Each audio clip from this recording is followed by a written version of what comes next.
Hello. This tutorial will cover how to download and install the Prusa edition of Slic3r. From the Lithophane instruction page, just click on the link for Prusa Slic3r, or Slic3r Prusa edition. We want to download the stable version. We have a Mark 3S and also a Mark II. But if you notice, the drivers and apps, they're all version 2.2.5. So no matter which one you select, it's going to be the same set of downloads. So if you've got a Windows, click here. If you have an Apple, click there. So I'll go ahead and click Download. You'll see it's downloading here in the corner. So it's going to be a 305 megabyte download, which will take a couple minutes. So we'll go ahead and pause for a second until this downloads. Alright, once the file is finished downloading, you can double click on it. It will start the installation setup. We'll select English. It'll ask where you want to install your files. For Windows, this is great. And it's going to ask you what options you want to install. I already have Prusa Controlled installed. I don't need to print things in color. I've got the test objects on a different laptop, so I don't need all those. Those are all the samples that you can 3D print. We can uncheck prompt interface, but we do want Slic3r Prusa Edition. This is the primary thing that we're looking for.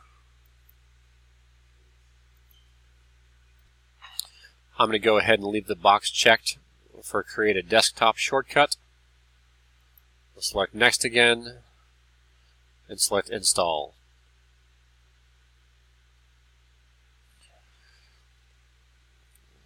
So we'll go ahead and let this do all its work. We'll click next. This is the device drivers. And you can just click install for all of these. I think there can be up to, I guess, 3. Sometimes it can be more than that. Click finish on that.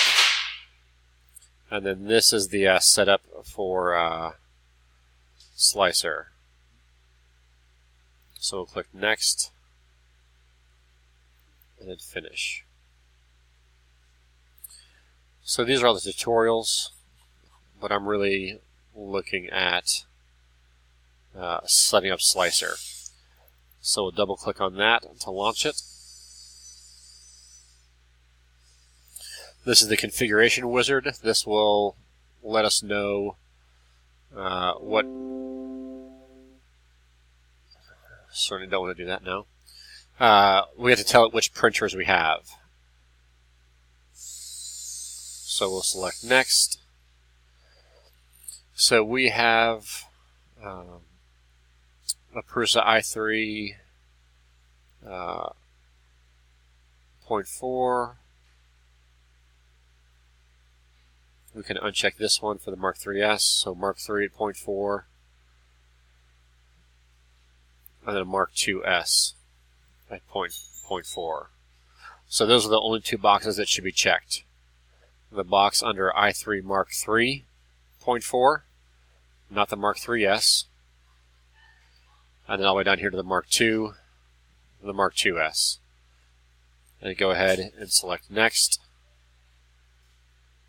next, and then finish. And what that did is that allows us over here, where it's got printers, we can click here and we can select the Mark IIs or the Mark III. So since we have two different printers, it'll show right here on the bed that this is the Mark III. And if we come up here and change it for the Mark IIs, it'll show you that's the Mark II. They have different sized beds and different sized properties. So you must make sure that when you are slicing your object, that you have the correct printer selected for the correct printer you're going to use. In the design den, in the robotics area, we have a Mark II and a Mark III. So you must make sure that you're slicing it for the correct printer. If you don't, your print will not work. The next tutorial will cover the settings that we need to change actually inside of Slic3r.